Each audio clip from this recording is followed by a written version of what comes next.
नमस्कार दोस्तों, मैं प्रदीप सेन हिंदी का विद्यार्थी आपका हार्दिक स्वागत करता हूं अपने YouTube channel Shreya education point by Pradeep Sen. जैसा कि मैं हिंदी के नए नए अध्याय के वीडियो लाता रहता हूं, तो काफ़ी समय बाद इस बार थोड़ा सा मैं व्यस्तता की वजह से वीडियो नहीं डाल पाया। तो आज अभी तक जितने भी वीडियो मेरे पड़े हैं वो सारे वीडियो जो हैं एक अभ्यास के तौर पर पड़े हुए हैं। MCQ के बहुविकल्पी प्रश्नों, हिंदी के बहुविकल्पी प्रश्नों के सारे वीडियो पड़े हुए हैं। तो मेरा थोड़ा सा ये पहला वीडियो है जो मैंने सोचा कि अब चलो आपको एक अध्यायवार प्रैक्टिस कराऊँ, अध्यायवार अध्ययन कराऊँ। तो अध्यायवार अध्ययन के लिए जो पहला वीडियो है हिंदी भाषा का उद्भव एवं विकास। तो जैसा कि ये सभी एग्ज़ाम की दृष्टि से जो भी हिंदी के एग्ज़ाम आते हैं उनके लिए बहुत ही महत्वपूर्ण साबित होगा। यहाँ से प्रश्न काफ़ी बनते हैं और कई विद्यार्थियों के यहाँ से प्रश्न छूटते भी हैं। छूटते इसलिए हैं क्योंकि इसमें रुचि नहीं होती है, इसकी जानकारी नहीं है, और टॉपिक भी थोड़ा सा हम लोग इसको बड़ा सा टॉपिक है, काफ़ी बृहद है, तो इस वजह से भी इसको हम पढ़ते नहीं हैं। और यहाँ से एक दो प्रश्न आते ही हैं, हर किसी भी एक दिवसीय एग्ज़ाम ले लो, चाहे UPPSC या UPPSC में भी काफ़ी बार एग्ज़ाम यहाँ से मिलते हैं, प्रश्न मिलते हैं। तो अगर हम बात करें कि जितने भी एक दिवसीय एग्ज़ाम हैं हिंदी जिसमें अनिवार्य रूप से आती है, वहाँ पर इनसे प्रश्न मिलता है, इस टॉपिक से प्रश्न मिलता ही मिलता है। चाहे वो CTET हो, UPTET हो, लेखपाल परीक्षा हो, दरोगा भर्ती हो, SSC GD हो, और भी कई एग्ज़ाम जहाँ जिसमें हिंदी आती है, हिंदी एक विषय है। तो आइए बिना विलंब किए हम लोग अपने अध्याय पर पहुँचते हैं और आशा करते हैं कि आपको अंत तक वीडियो देखना है। मेरा पूरा प्रयास रहेगा कि आपको ये एक एक चीज़ इसकी स्पष्ट हो जाए, जो आपको मौखिक तौर पर तैयार हो जाए, और साथ साथ आप हमारे नोट्स भी बनाते रहिए। बड़ा आराम से चलेंगे, एक एक पॉइंट को क्लियर करते हुए चलेंगे।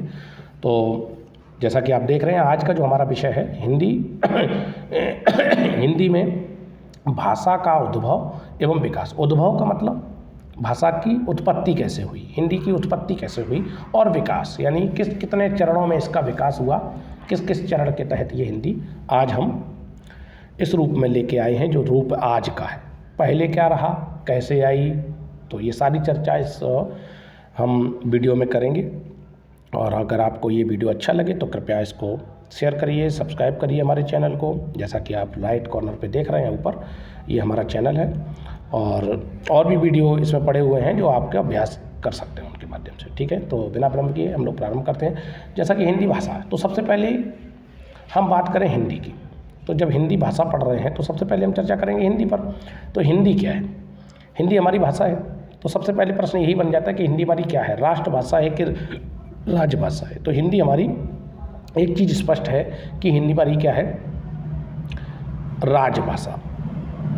राजभाषा है हिंदी हमारी, क्या है भाई, राजभाषा। हिंदी हमारी क्या है, राजभाषा। अब राजभाषा क्या है? राजभाषा एक होती है राष्ट्रभाषा, राष्ट्रभाषा होती है, एक होती है मातृभाषा, मातृभाषा। तो ये तीन भाषाएं देखी जाए, बेसिकली देखी जाती हैं।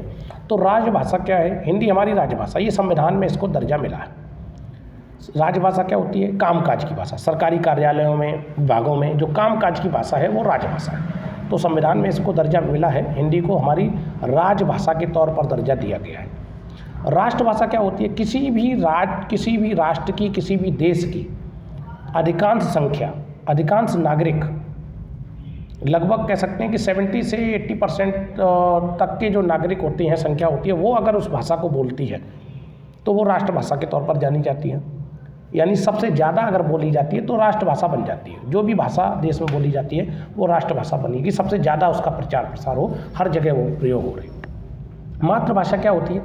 मातृभाषा होती है कि हमारे क्षेत्रीय विशेष में, जैसे हम जिस क्षेत्र में रहते हैं और हम परिवार से सीखते हैं, हम पड़ोस से सीखते हैं, 10 से 15 किलोमीटर के बीच की जो भाषा होती है वो मातृभाषा कहलाती है। और राजभाषा क्या है? सरकार की द्वारा जो मनोनीत है, जो सरकारी कामकाज की भाषा है वो राजभाषा है। और राष्ट्रभाषा क्या है? किसी भी देश में सबसे ज़्यादा बोली जाने वाली। तो हालांकि हिंदी हमारी राष्ट्रभाषा होना चाहिए, तो मौखिक रूप से तो हम कह सकते हैं कि हिंदी हमारी राष्ट्रभाषा है, लेकिन लिखित रूप से क्या है कि अभी इसको दर्जा नहीं दिया है। किसी भी संविधान में लिखित रूप से ऐसा नहीं लिखा है कि हिंदी हमारी राष्ट्रभाषा है। संविधान में अगर लिखा है तो सिर्फ लिखा है कि राजभाषा है, और राजभाषा जो है वो संविधान की 8वीं अनुसूची, संविधान में जो है 8वीं अनुसूची है, संविधान की 8वीं अनुसूची में भाषाओं का वर्णन है। संविधान की 8वीं अनुसूची, 8वीं अनुसूची में अगर हम बात करें, संविधान की 8वीं अनुसूची में भाषाओं का वर्णन है। यहाँ से प्रश्न पूछा जाता है, ये एक जीएस का भी प्रश्न बन गया। 8वीं अनुसूची में भाषाओं का वर्णन दिया गया, उसमें ही हिंदी को राजभाषा का दर्जा मिला। हिंदी को राजभाषा को दर्जा मिला। और राजभाषा, अब ये पूछा जाता है कि ये किस आर्टिकल के तहत, भाई संविधान में अनुच्छेद भी हैं, तो अनुच्छेद अगर हम बात करें, यहाँ से ही प्रश्न बनता है। अनुच्छेद 343 पूरा अगर बात करें कि 343 से लेकर 351 तक सिर्फ भाषाओं का ही वर्णन है। संविधान के आर्टिकल 343 से 351 तक सिर्फ और सिर्फ भाषाओं का ही वर्णन है। उसमें भी 343 की अगर हम बात करें आर्टिकल, तो वो राजभाषा से संबंधित है। तो हिंदी को राजभाषा का दर्जा अनुच्छेद 343 के तहत मिला है, और संविधान के अनुच्छेद 343 के तहत। और इसमें भी एक भाग है, भाग 17, पूछ लेते हैं कि किस भाग के तहत मिला है, तो अनुच्छेद 343 और भाग 17 का, इसका एक पार्ट है। 17 का खा ऐसे चलते हैं। तो भाग 17 के तहत और 343 के तहत हिंदी को राजभाषा का दर्जा 14 सितंबर, डेट भी आती है, 14 सितंबर 1949 को हिंदी को राजभाषा का दर्जा दिया गया। तो इसीलिए हिंदी दिवस 14 सितंबर को मनाया जाता है। पूछ लेते हैं, बोले हिंदी दिवस कब मनाया जाता है, तो 14 सितंबर को हिंदी दिवस मनाया जाता है। तो पूछ लेते हैं, बोले हिंदी दिवस कब मनाया जाता है, तो आपको याद होना, याद करिए कि हिंदी दिवस कब मनाया जाता है, 14 सितंबर। और वो भी ध्यान रखना है कि एक प्रश्न और आता है कि राष्ट्रीय हिंदी दिवस भी अगर पूछा जाएगा तो भी यही प्रश्न हो जाएगा। अगर यहाँ से पूछा जाएगा विश्व हिंदी दिवस, ध्यान देना है, 2 प्रश्न बनते हैं। विश्व हिंदी दिवस बनता है, तो विश्व हिंदी दिवस भैया बेटा ध्यान देना है, विश्व हिंदी दिवस जो है, विश्व हिंदी दिवस, थोड़ा सा राइटिंग अभी क्योंकि मैं ज़्यादा यूज नहीं करता हूँ तो राइटिंग थोड़ा अस्पष्ट आता है, थोड़ा सा कोऑपरेट करिए, धीरे धीरे सुधार इसमें हो जाएगा। तो विश्व हिंदी दिवस 10 जनवरी, ये प्रश्न दोनों बहुत इम्पोर्टेंट है। एक तो क्या है राष्ट्रीय हिंदी दिवस, तो राष्ट्रीय हिंदी दिवस या हिंदी दिवस कह दे तो ध्यान रखना है 14 सितंबर का है, और विश्व हिंदी दिवस कह दे तो आपको याद रखना है कि ये 10 जनवरी का है। 2 प्रश्न यहाँ से ये बने, और ये बनेगा किस आर्टिकल, तो 343 भाग 17 और कब 1949 को, और किस अनुसूची के तहत चलता है, ये 8वीं अनुसूची में भाषाओं का वर्णन है, उसमें आर्टिकल 343। टोटल पूछ ले तो बोले भाषाओं का वर्णन किस कहाँ से कहाँ तक है, तो 343 से लेकर 351 तक। ये तो रहा राजभाषा। तो राष्ट्रभाषा नहीं है अभी, ये स्पष्ट है कि हिंदी हमारी राष्ट्रभाषा नहीं है, लिखित तौर पर, मौखिक तौर पर है, लिखित तौर पर नहीं। ठीक है, चलिए आगे बढ़ते हैं। तो आप इसका स्क्रीनशॉट ले सकते हैं, और उसके बाद मैं आगे थोड़ा सा इस पर चर्चा करूंगा कि हिंदी शब्द की अब उत्पत्ति की बात आएगी। तो ये तो क्लियर हो गया, हिंदी हमारी राजभाषा है, 343 के तहत राष्ट्रभाषा नहीं है। ठीक है, राष्ट्रभाषा नहीं है। चलिए दूसरा, अब यहाँ से हम चर्चा करेंगे अब हिंदी के शब्द की। तो हिंदी शब्द, सबसे पहले जब हिंदी भाषा का विकास हुआ तो हिंदी कैसे शब्द आया, किसका है, तो देखा जाए तो हिंदी जो शब्द है, हिंदी जो शब्द है वो, हिंदी शब्द जो है उत्पत्ति कैसे हुई इसकी, तो हिंदी शब्द की जो उत्पत्ति हुई है वो ईरानियों के द्वारा हुई है, फारसियों के द्वारा। पूछ लेते हैं वो हिंदी किस भाषा का शब्द है, तो हिंदी किस भाषा का शब्द है, हिंदी फारसी भाषा का शब्द है। किस भाषा का शब्द है, फारसी, हिंदी फारसी भाषा का शब्द है। क्यों है ऐसा, एक आपको याद है कि हिंदी जो है अपना पाकिस्तान, अगर हम बात करेंगे, पाकिस्तान जो था वो पहले इंडिया में ही शामिल था, भारत में ही शामिल था। तो उसमें पाकिस्तान प्रांत में एक नदी है सिंधु, पाकिस्तान प्रांत में एक नदी है सिंधु। कौन सी है? सिंधु। पाकिस्तान प्रांत में एक नदी है सिंधु।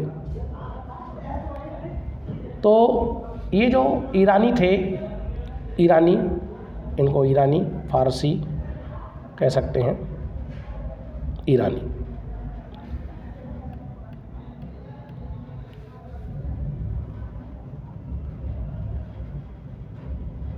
तो ईरानी थे, ये क्या करते थे, इनका जो उच्चारण था, इनका उच्चारण था थोड़ा सा उच्चारण इनका अलग रहता था, क्योंकि हर देश का अपना अपना उच्चारण होता है। तो ये क्या करते थे, सा को ये हा बोला करते थे, सा को क्या बोलते थे, हा, और धा को क्या बोलते थे, ये दा।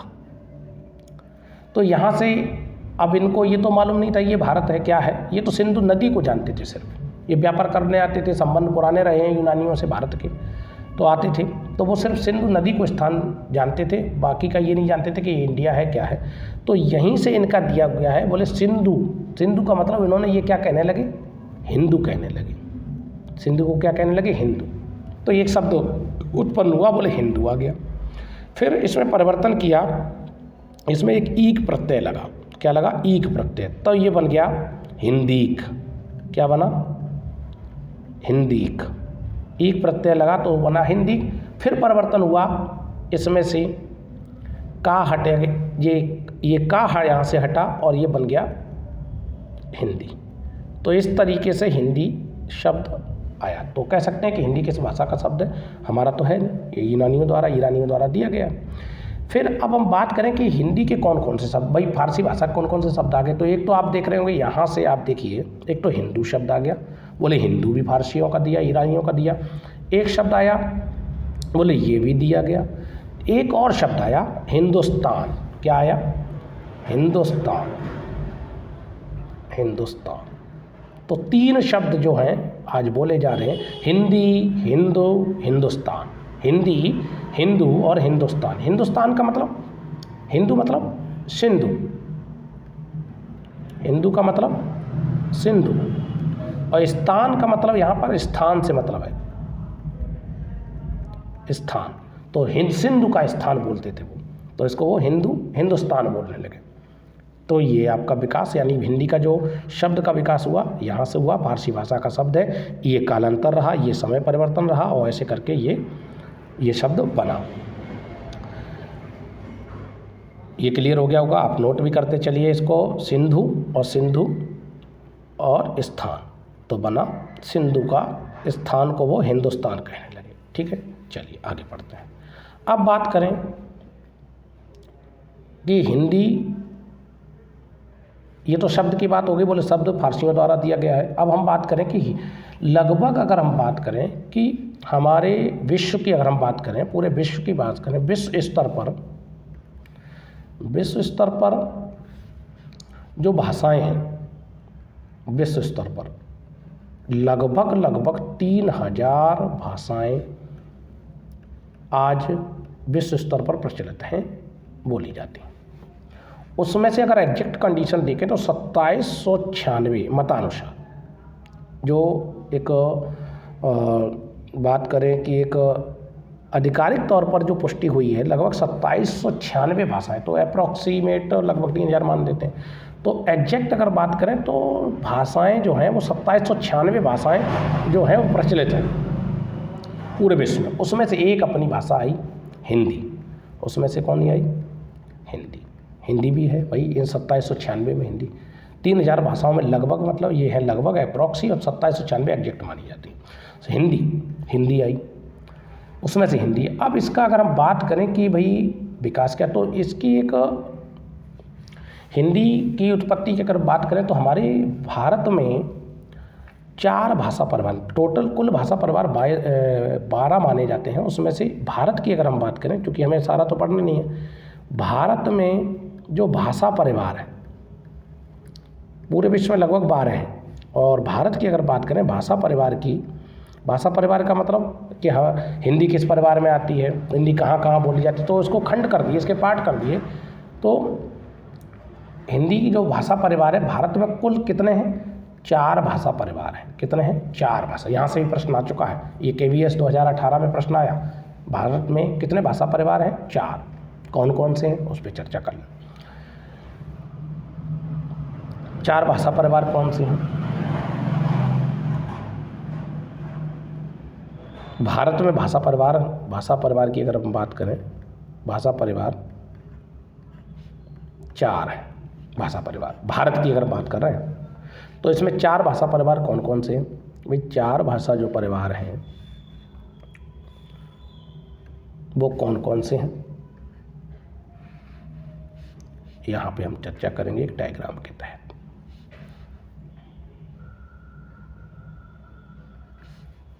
चार भाषा परिवार की बात करें, ये 4 भाषा परिवार कौन है? पहला जो भाषा परिवार है, महत्वपूर्ण भाषा परिवार है, वो है आपका भारोपीय। यही विशेष है, इसी को पढ़ना है।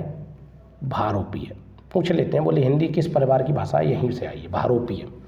भारत और यूरोप, ईरानियों की, भारत और यूरोप, भारोपीय 2 शब्द से मिलकर बना है। दूसरा भाषा परिवार है द्रविड़। दूसरा भाषा परिवार है द्रविड़। अभी चर्चा करेंगे इसमें क्या आता है। द्रविड़ भाषा परिवार है, भाषा परिवार द्रविड़ है। तीसरा जो भाषा परिवार है वो है ऑस्ट्रिक। ऑस्ट्रिक कहते हैं, आग्नेय भी कह देते हैं, ऑस्ट्रिक। अभी थोड़ा सा अस्पष्टता आती है लिखने में। ऑस्ट्रिक या इसको हम आग्नेय भी कहते हैं। क्या कहते हैं? आग्नेय।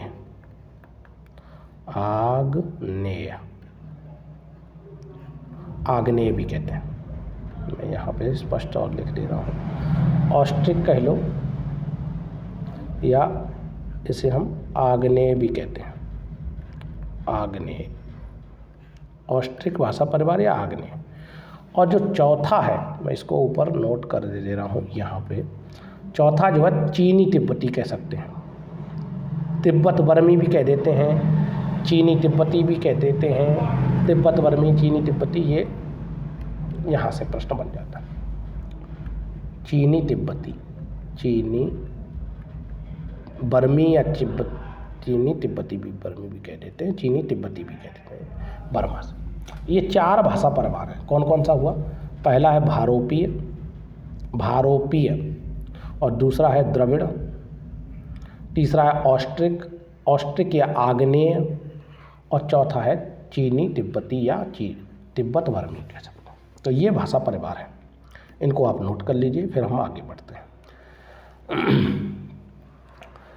भारोपीय, यहाँ पे थोड़ा सा अस्पष्ट आ रहा हो तो मैं इसको दोबारा से नोट कर रहा हूँ। यहाँ पे ये 2 शब्दों से मिलकर बना है भारोपीय, भारत और यूरोप।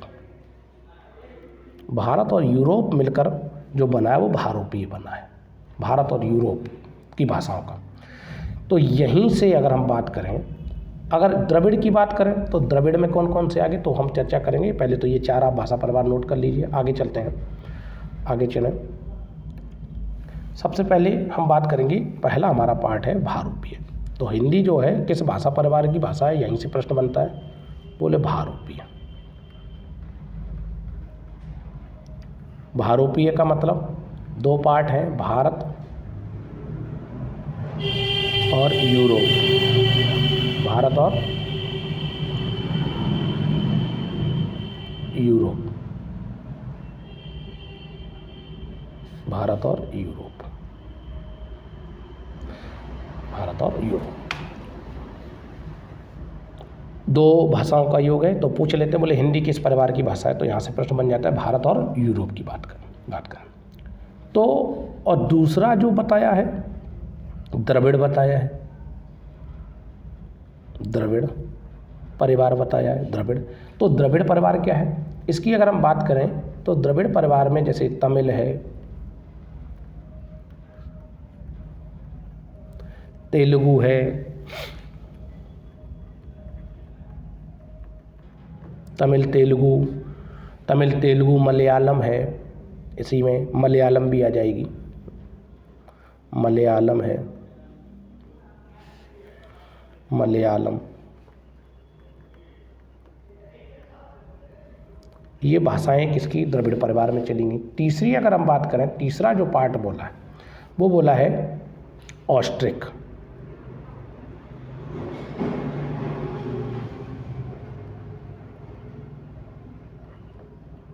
ऑस्ट्रिक, इसे आग्नेय के नाम से भी जानते हैं, आग्नेय।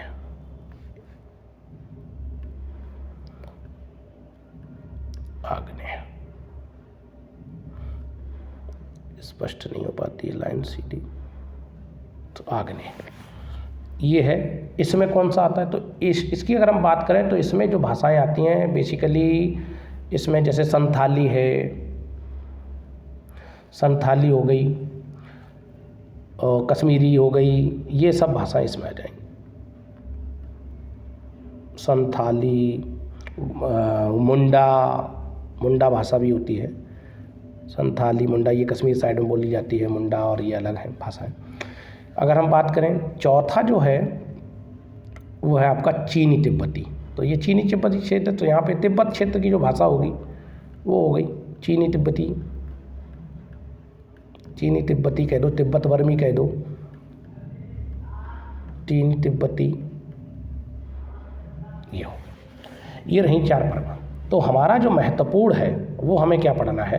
वो हमें पढ़ना है हमारा भारोपीय। भारोपीय से हमें मतलब है, हमें जो पढ़ना है वो पढ़ना है भारोपीय।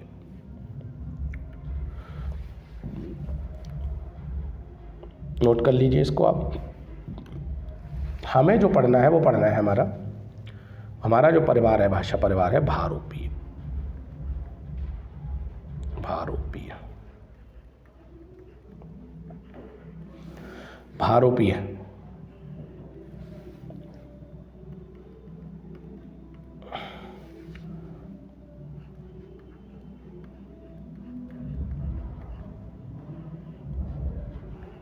भारोपीय परिवार हमें पढ़ना है।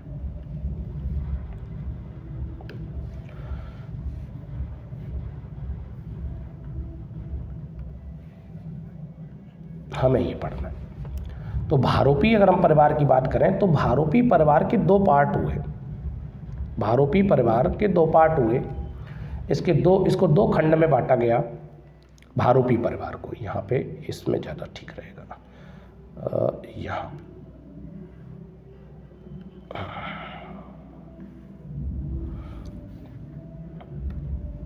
अभी 2 खंड हुए इसके भारोपीय परिवार को। एक हुआ सतंबर्ग, 2 खंड हुए सतंबर्ग, और एक हुआ दूसरा पार्ट हुआ केतुम। केतुम,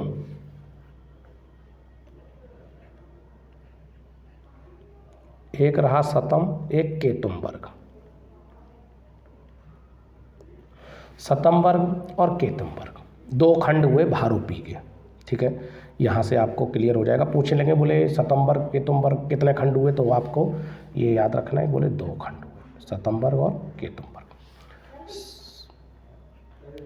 सतम वर्ग की अगर हम बात करें तो सतम वर्ग में जो पार्ट हुए वो 3 पार्ट सतम वर्ग में हुए।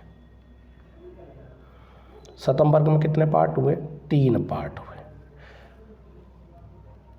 सतम वर्ग के भी देखा जाए तो वैसे तो कई पार्ट हुए हैं। जो मुख्य रूप से अगर हम बात करें, चलो मैं यहाँ पे क्लियर कर, जो हमें काम का है वही लेते हैं, डिटेल में कन्फ्यूजन भी आपको होगा। तो मैं सतम वर्ग को अगर हम बात करूँ तो सतम वर्ग में ही एक 2 पार्ट मुख्य रूप से देखने को मिलते हैं। एक रहा भारत ईरानी, भारत ईरानी, और दूसरा जो पार्ट रहा वो रहा अलवानी। भारत ईरानी, दूसरा रहा अलवानी। और केतुम वर्ग की अगर हम बात करें तो केतुम वर्ग जो रहा, केतुम वर्ग में रही जैसे जर्मन हो गई,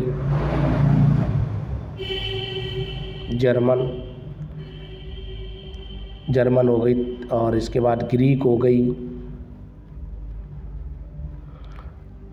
जर्मन, ग्रीक, इटली हो गई, इटालियन, इटली की भाषा, इटली, ये भाषा तेतुम वर्ग में चली।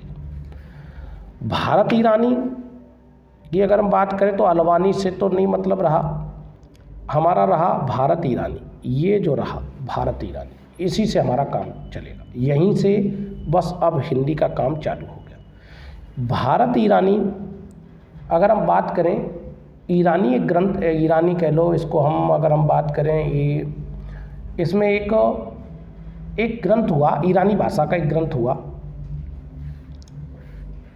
जेंद अवेस्ता, जेंद अवेस्ता, इसको हम जेंदा अवेस्ता भी कह सकते हैं, जेंद अवेस्ता, जेंद अवेस्ता, ये ईरानी ग्रंथ है, जेंद अवेस्ता, पश्तो ईरानी कह सकते हैं, पारसी और पश्तो ईरानी का ये ग्रंथ है जेंद अवेस्ता। अवेस्ता का मतलब होता है टिप्पणी, व्याख्या, इसका मतलब है टिप्पणी या व्याख्या, व्याख्या या टिप्पणी। तो इसमें ईरानी ग्रंथ आया जेंद अवेस्ता। तो जेंद अवेस्ता में अगर हम बात करें, सबसे पहले जो संस्कृत हुई, यानी हमारा जो सतम वर्ग के अंतर्गत आया भारत और ईरानी, भारत और ईरानी, भारत और ईरानी। तो इसी में एक ग्रंथ था, मैंने आपको बताया, जेंद अवेस्ता, जेंद अवेस्ता, जेंद अवेस्ता, ये ग्रंथ है, ईरानी ग्रंथ है, पश्तो पारसियों का, ईरानियों का ग्रंथ है जेंद अवेस्ता। सबसे पहले अगर हम बात करें, सर्वप्रथम इसी में संस्कृत का प्रयोग हुआ। पूछ सकते हैं, बोले संस्कृत भाषा, संस्कृत भाषा का सर्वप्रथम प्रयोग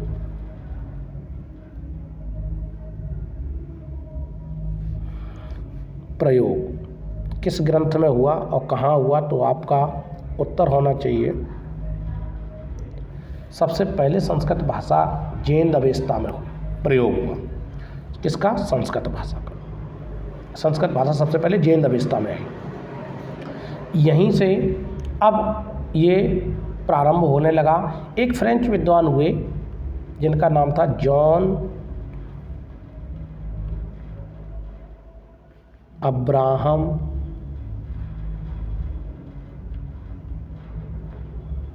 ग्रियर्सन, पूरा नाम है, फ्रेंच विद्वान है Grierson, Grierson, John Abraham Grierson. इन्होंने क्या किया? इन्होंने संस्कृत को 3 भागों में बांटा। कितने भागों में बांटा? 3 भाग कर दिए इन्होंने संस्कृत के। संस्कृत भाषा के 3 भाग कर दिए। कितने भाग किए? 3, ये भी नोट कर। जॉन अब्राहम ग्रियर्सन 3 भाग किए। देखिए हिंदी के प्रति कितना लगाव भी रहा है विदेशियों को भी। हिंदी, संस्कृत, सबसे पहले संस्कृत जेंद अवस्था में आई। जेंद अवस्था में जॉन अब्राहम ग्रियर्सन जो थे फ्रेंच विद्वान, उन्होंने क्या किया? इसको 3 पार्ट में इसको डिवाइड किया। पहला रहा पार्ट इसका प्राचीन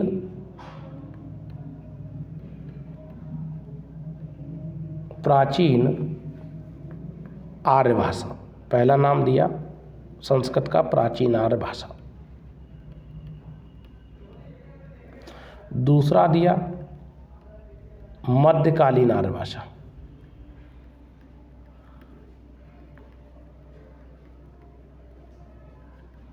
मध्यकालीन आर्य भाषा।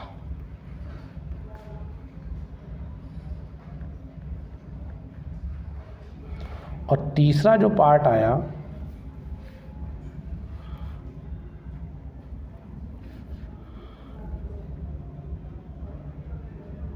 तीसरा पार्ट आया, उसको दिया आधुनिक।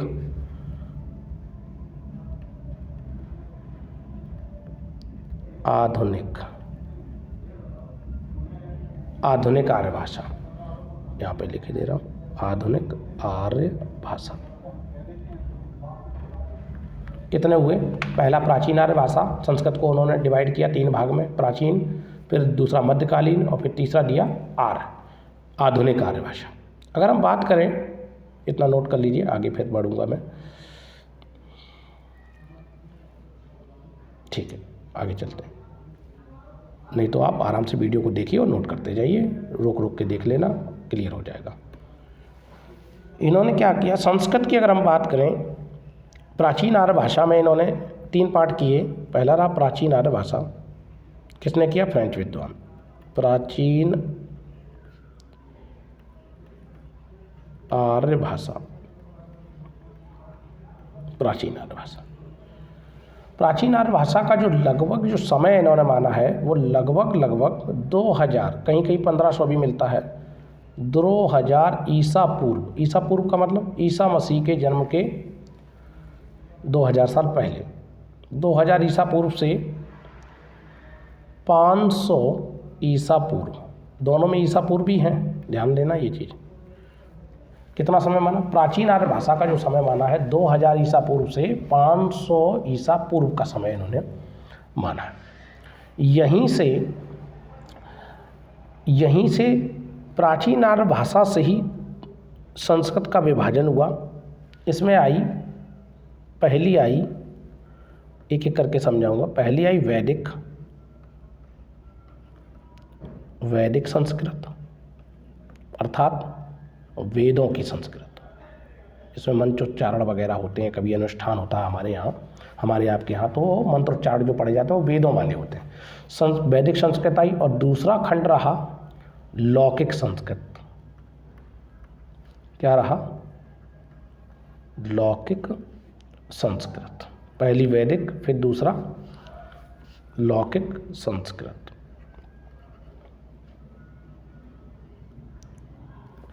वैदिक संस्कृत से तात्पर्य जिसमें 4 वेद लिखे गए हैं। 4 वेद इसी में हुए, ऋग्वेद, सामवेद, यजुर्वेद, अथर्ववेद, ये सारे किसमें लिखे गए? वैदिक। पूछा जाए तो बोले वैदिक संस्कृत में क्या है? 4 वेदों का, 4 वेद इसी में लिखे गए। 4 वेद किस में लिखे गए? वैदिक संस्कृत में लिखे गए। और लौकिक संस्कृत का मतलब, लौकिक का मतलब लोगों की, विद्वानों की, लोगों की। लौकिक का मतलब लोगों की। तो ये कौन सा? इसमें महाकाव्य लिखे गए। क्या लिखा गया? महाकाव्य। महाकाव्य से मतलब रामायण जैसे महाकाव्य है, महाभारत,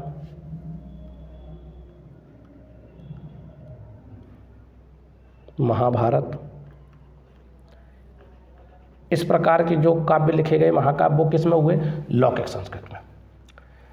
तो अब यहाँ से, और इसका जो समय है, वैदिक संस्कृत का जो समय है, ये भी कभी पूछ लें, तो वैदिक संस्कृत का समय रहा है 2000, ध्यान देना है, 2000, यहीं से खंड टूटेगा, 2000 ईसा पूर्व से 800 ईसा पूर्व। किसका समय रहा? वैदिक का। और लौकिक का जो समय रहा है वो यहीं से, जहाँ से ये लास्ट होगा, इसका जो समय रहा है वो 800 ईसा पूर्व से 500 ईसा पूर्व। ये रहा, ये आप इतना नोट कर लीजिए। अब आगे का प्रोसेस चलेगा वो इसके अगले वीडियो में, क्योंकि वीडियो ज़्यादा लंबा हो रहा है, तो इसको मैं दूसरे 2 पार्ट में इसको पूरा करूँगा। पहला पार्ट में आपने वैदिक और लौकिक तक आ गए, तो अब दूसरा जो पार्ट आएगा उसमें हम आगे की डिटेल, आगे का विस्तृत जानकारी पूरी चर्चा करेंगे। तो आप वीडियो को देखिए, दोबारा से फिर पुनः उसको रिपीट करके देखिए, तो आपको लगेगा बिल्कुल एक सीरीज से हालांकि थोड़ा राइटिंग में अस्पष्टता है, वो थोड़ा थोड़ा धीरे से सही आ जाएगी, टाइम लगेगा उसमें। प्रयास करूँगा कि और अच्छा करूँ। अभी हाथ उस पर अभी सेट नहीं है इस हिसाब से, तो आप लोगों का जो स्नेह मिलेगा तो मैं और अच्छा करने का प्रयास करूँगा। तो ये पार्ट आपका फर्स्ट है, यहाँ तक हम लोग आ गए। दूसरे पार्ट में हम इसके आगे की चर्चा करेंगे। तो तब तक के लिए नमस्कार, धन्यवाद। और वीडियो को आगे से दूसरा इसका जो आएगा पार्ट, उसमें आप पूरा कर लेंगे इसको कंप्लीट। और चैनल को अगर अच्छा लगा हो तो चैनल को शेयर करिए, लाइक करिए, सब्सक्राइब करिए और निरंतर हमारे चैनल के साथ जुड़े रहिए। तब तक के लिए धन्यवाद, नमस्कार, जय हिंद।